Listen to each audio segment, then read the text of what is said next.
하나님 말씀 욥기 14장 1절, 2절, 7절에서 10절까지 두 나누어서 읽도록 하겠습니다. 욥기 14장 1절, 2절.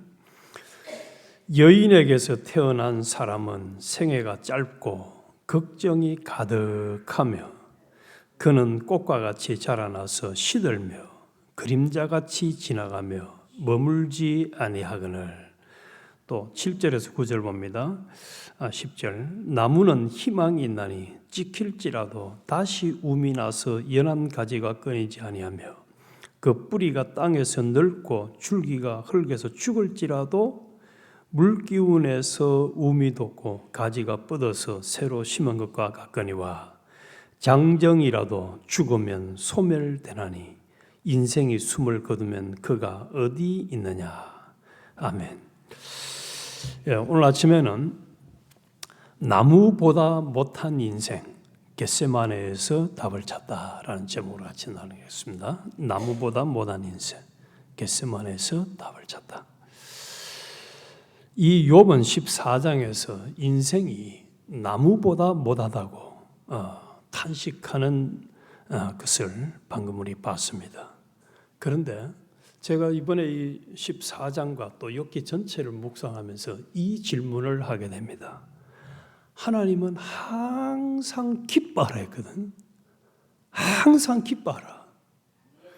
그랬는데 과연 이 욥이 지금 하는 거 보니까 기쁜 모습이나 표정이 있습니까? 없습니까? 없어요. 지금도 나중에 하겠습니다. 21절에서 22절에 가서 보면은 더 마지막 결론적으로 인생이 나무만 보단 정도가 아니고 참 너무 보잘것없는 존재구나 하는 한편으로는 탄식, 애통을 하고 있습니다. 그래서 이거를 어떻게 봐야 할까?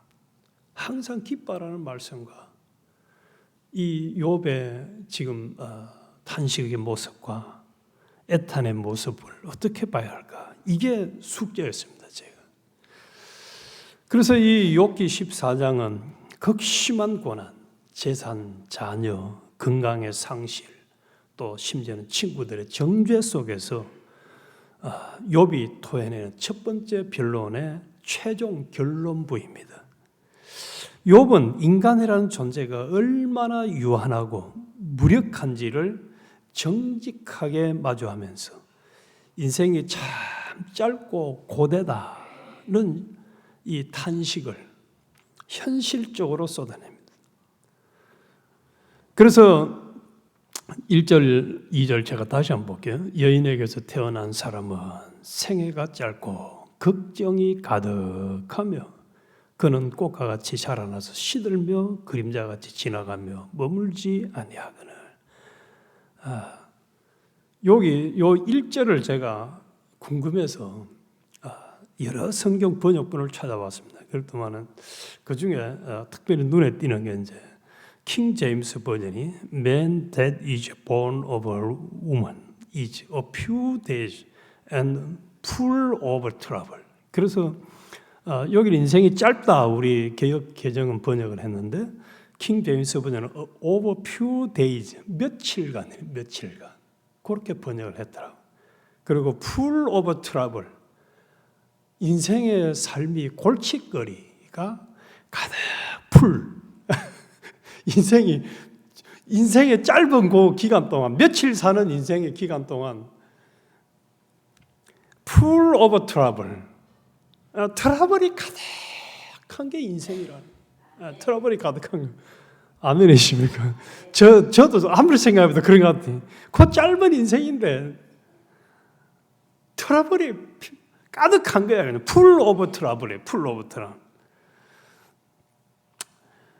그래서 NLT 성경도 그렇게 번역해요. 인생은 참으로 연약하구나. 삶은 짧고 고난으로 가득 차 있구나. 그래서 우리는 흔히 스스로의 힘으로 인생을 완벽하게 통제할 수 있다고 생각하는 사람들이 참 많은 것 같아요. 도덕적 노력이나 종교적 행위로 가지고는 하나님 앞에 의로움을 증명할 인간이 없음에도 나는 어렵다. 난 최근에도 그런 얘기를 들었어요. 내 남편은 자기는 죄 지은 게 없다고 생각하는데 나는 하나님 앞에 그렇게 죄 지은 것이 없다라고 생각을 한다는 얘기를 제가 들었습니다. 그렇게 많은 사람들이 생각을 하고 있는 것 같습니다.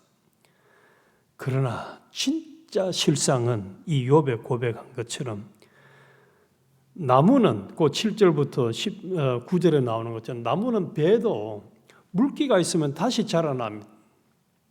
우리 웨어하우스에 담벼락이 밑에 나무가 있는데 제가 일주일마다 그 자라는 싹을 자릅니다.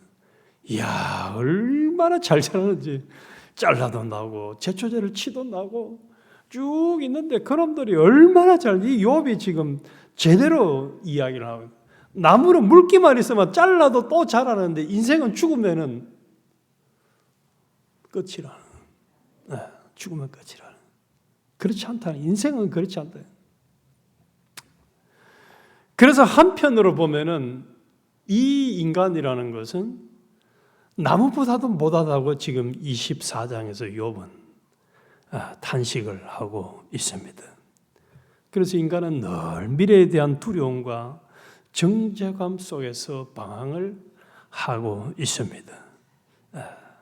그런데 이러한 욥의 탄식이 과연 하나님이 항상 기뻐하는 말씀과 어떻게 이게 연관이 되고 또 하나님을 어떻게 평가하실까? 이게 숙제 아닙니까? 또 앞으로도 계속해서 42장까지 나가면서 보면 이제 이 문제가 해결이 안 되면은 이 욥이 이거 문제가 있는 거 아니냐라고 볼 수밖에 없습니다. 그런데 성경적인 탄식은 원망이 아니라 신앙의 한 방식이라는 사실입니다. 그래서 신약에서 항상 기뻐하라고 하신 것은 우리의 감정을 억압하거나 또 고통을 느끼지 못하는 로봇이 되라는 이야기가 아닙니다. 이게 중요합니다. 항상 기뻐하라는 것은 고통스럽고 슬프고 막 너무너무 힘든 때도 웃고 그렇게 아주 진짜 기뻐서 하는 일반적인 표정처럼 하라는 얘기가 아니라는 이 히브리적 탄식의 전통은 욥기나 시편에서 나오죠. 하나님을 향한 반역이 아니라 하나님을 향한 가장 강력한 신뢰의 표현입니다. 욥이 자신의 고통을 하나님 앞에 정직하게 쏟아낸 것은 그 고통을 해결해 주실 분이 오직 하나님 한 분밖에 없다는 것을 전제하고 있기 때문입니다. 우리 어제 13장에서도 봤죠. 13장에도.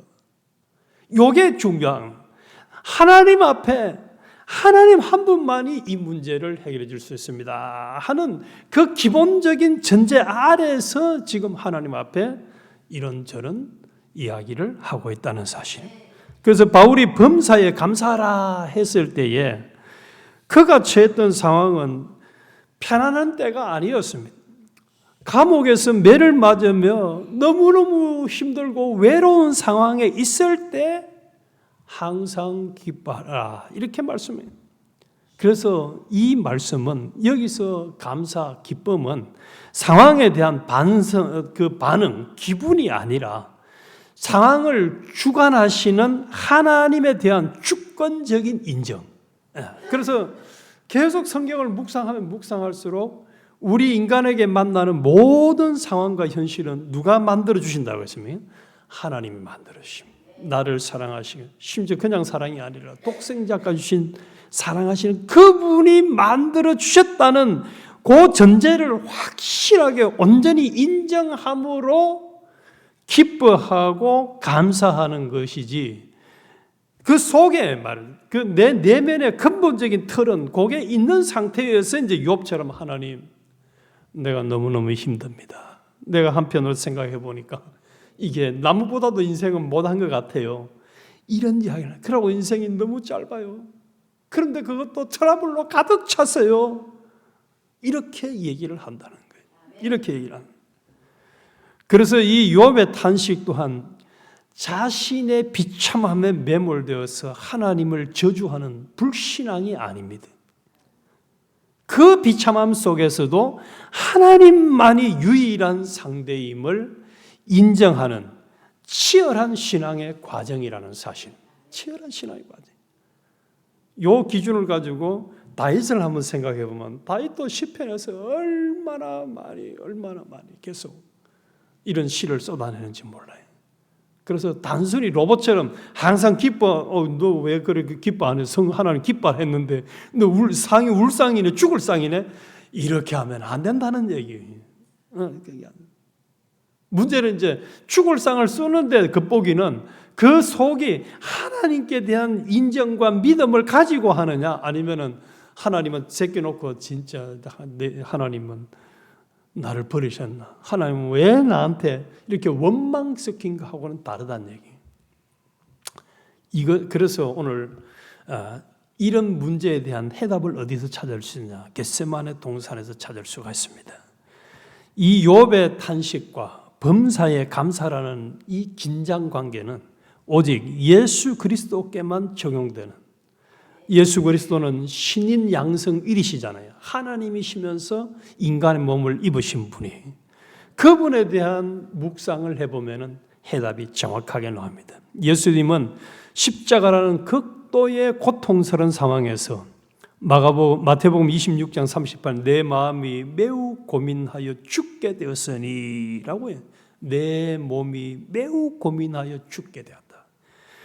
그리고 마가복음 14장 36절에는 이 잔을 내게서 옮기시옵소서 라고 정직하게 탄식하셨습니다.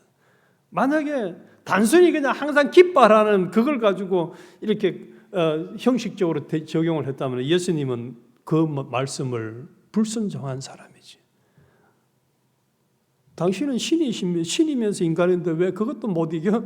너 왜 그 고통도 못 감당해? 라고 했다면 잘못 적용한 거라는 거지. 그래서 예수님이 인간이셨기 때문에 이 잔을 내게서 옮기시옵소서. 내가 심히 고민하여 죽게 되었으니, 인간의 고통을 고스란히 다 받으셨습니다.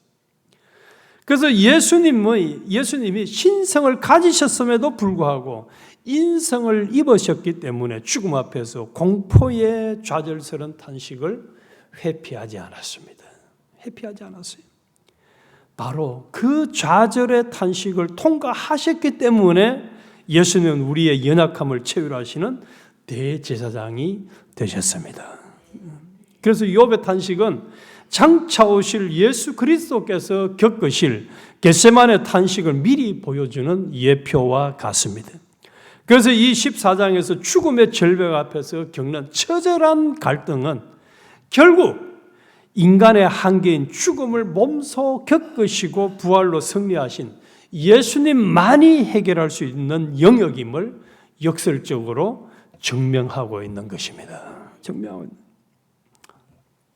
그래서 여기서 우리가 교훈을 얻을 수 있는 감정적 정직함과 의지의 순종 사이의 간극을 우리는 볼 수가 있는데, 결국 이 하나님께서 욥기를 통해서 우리에게 원하시는 교훈은 감정적으로는 항상 기뻐할 수 없는 인간의 한계를 이걸 인정하라는 거예요.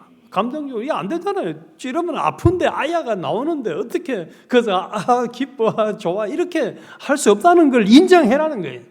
그러나 의지적으로는, 내 인격의 의지적으로는 그럼에도 불구하고 하나님을 떠나지 않는 것, 하나님을 끝까지 붙드는 것, 요 신앙생활을 하라는 것입니다. 요 신앙생활을 하라는 것입니다. 그래서 이 억지 기쁨은 위선이 될 수가 있습니다. 고난 중에 억지로 웃는 것은 신앙이 아닙니다. 하나님은 우리가 믿음이 좋은 척하는 연극하는 것을 원하지 않습니다. 반드시 하나님은 욥의 탄식을 불신앙이라고 책망하지 않으신 것처럼 또 오히려 욥의 친구들에게 대해서 내 종 욥이 내게 정직했다고 칭찬을 했습니다. 42장 7절에 왔습니다. 그래서 신약에 항상 기뻐하라는 말씀은 고통 중에 있는 성도들에게 지금 당장 웃어라 하는 압박으로 해석하면 안 된다는 거예요. 압박은 고통의 파도 속에서도 그 파도를 다스리시는 하나님을 놓지 않는 신뢰의 닷, 오늘 우리 찬송 불렀는 것처럼 말이죠. 굳건한 반석, 주님께 대한 신뢰의 닻을 딱 내리고 살아가라는 거예요. 살아가는 거예요. 그래서 이 욥의 탄식은 하나님이 없는 자의 원망, 하나님 믿지 않는 자의 원망이 아니라 하나님 너무도 크게 느껴져서 그분께 묻지 않을 수 없는 자의 몸부림, 몸부림. 주님 아버지 하나님께 대한 몸부림이라는 사실. 그래서 42장 7절에서 여호와께서 엘리바스에게 이르시되 내가 너와 내 두 친구에게 노하노니 이는 너희가 나를 가리켜 말한 것이 내 종 욥이 말한 것 같이 정당하지 말함이니라. 그래서 욥은 정당했지만은 하나님이 욥은 정당했다라고 말씀하셨어요. 친구들 서인 너는 정당하지 않다는. 여기 정당하다, 정당하지 못한이라고 한 이 히브리어는 나콘이라는 말인데 올바르다, 정직하다, 참되다는 의미를 가지고 있어요. 그래서 욥은 올바랐다, 참되다, 정직했다는 거예요. 그러나 반대로 인과응보를 주장한 이 욥의 친구들은 그렇지 못했다는 겁니다. 그래서 욥이 비록 고통 속에서 절규하며 탄식했을지라도 그 본질을 하나님께 직접 쏟아냈던 이 욥의 고백은 훨씬 더 정직했다는 거예요. 정직했다. 그래서 우리가 욥과 같은 욥의 정도의 트러블은 아닐지 몰라도 우리가 다양한 트러블을 만났을 때에 정직하게 하나님, 난 너무 힘들어요. 하나님, 이 문제는 하나님밖에 해결해 줄 수가 없어요. 하나님만이 이 문제를 해결해 주세요. 이래야 되지. 우리는 제일 먼저 트러블이 생기면 어떻게 합니까? 하나님보다는 내가 한락한 대로 다 해보고 마지막에 안 되면 기도라도 해보자. 이렇게 되는 경우가 너무 많은 것 같아요. 마지막에 기도라도 해보자. 그러면 기도라도 앞에는 뭐입니까? 욥과 같은 신앙의 자세가 아니었던 게 문제예요. 그래서 인생은 그 21절부터 22절을 또 한번 볼게요. 그의 아들들이 존귀하게 되어도 그가 알지 못하며 그들이 비천하게 되어도 그가 깨닫지 못하나이다. 다만 그의 살이 아프고 그의 영혼이 애곡할 뿐이다. 여기 뭐냐 하면 요 이야기는 무슨 얘기냐면 사람이 죽음 이후에는 딱 죽고 나면은 그 자식들이 잘 돼도 느낄 수 있습니까? 없습니까? 전혀 감각이 없다는 거예요. 인생이라는 것이 그렇게 허무하다는 거예요. 특히 여기 와서 보니까 한국 사람이나 미국 사람이나 멕시칸이나 누구나 부모의 심정은 똑같더라고요. 자식이 잘 되기를 얼마나 지극정성으로 하지만은 죽은 이후에 자식이 잘 되는 거 부모가 알 수 있습니까? 인간이라는 것은 모른다는 거예요. 인간은 그건 모릅니다. 그래서 인간은 너무 한계가 많다는 걸 지금 욥이 이야기하고 있는 것입니다. 욥이야. 애곡할 뿐이라. 탄시 한탄 아닙니까? 탄시. 그래서 인생이 나보다 못하다고 탄식하고 참 죽고 나면 인생이 다 그 이후에 내 주변의 사람들이 좋은 일이 일어나도 그것도 알지 못하는 그런 인생이다 하는 것을 이 14장에서는 욥은 처절하게 고백하고 있습니다. 그러면서 우리에게 하나님이 이 14장을 왜 기록해 주셨다고요? 우리에게 요구하는 것은 이제 욥과 같은 이 처절한 고백을 통해서 인생이 얼마나 연약하고 허무한 존재인가를 이거를 실제로 마주하면서 인정하라는 거예요.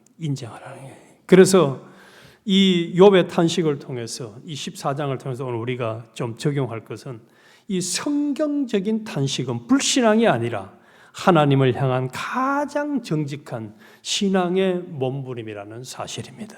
그래서 이 말씀을 준비하는 가운데 시편에 보면 눈물의 병을 다머리다 하는 눈물의 병이 나와요. 처절하게 하나님 앞에 나아가는, 이게 불신앙이 아니라는 거예요. 오히려 그 상황을 통해서 하나님은 하나님께 나오기를 원하는. 그리고 두 번째로 인간은 스스로 죽음의 문제와 모든 문제를 해결할 수가 없다는 것입니다. 그래서 한편으로는 저 들판의 나무보다도 못한 존재라는 것을 인정하라는 겁니다. 그런데 내가 할 수 있는 것처럼 하나님 제껴놓고 내 팔 내흔들지 내 주먹이 크다라고 얘기하는 게 얼마나 참 하나님 볼 때는 기가 차겠습니다. 세 번째는 이 단절과 소외의 절대 절망에 완벽한 답을 주신 분이 신인 양성일이신 예수 그리스도였습니다. 그래서 예수님은 인성을 입으셨기 때문에 우리가 겪는 죽음의 공포와 고독을 회피하지 않으셨습니다. 욥이 예표로 보여주었던 그 죽음의 절벽 앞에서 주님은 겟세마네 동산에 엎드려서 통곡과 눈물로 정직하게 탄식하셨습니다.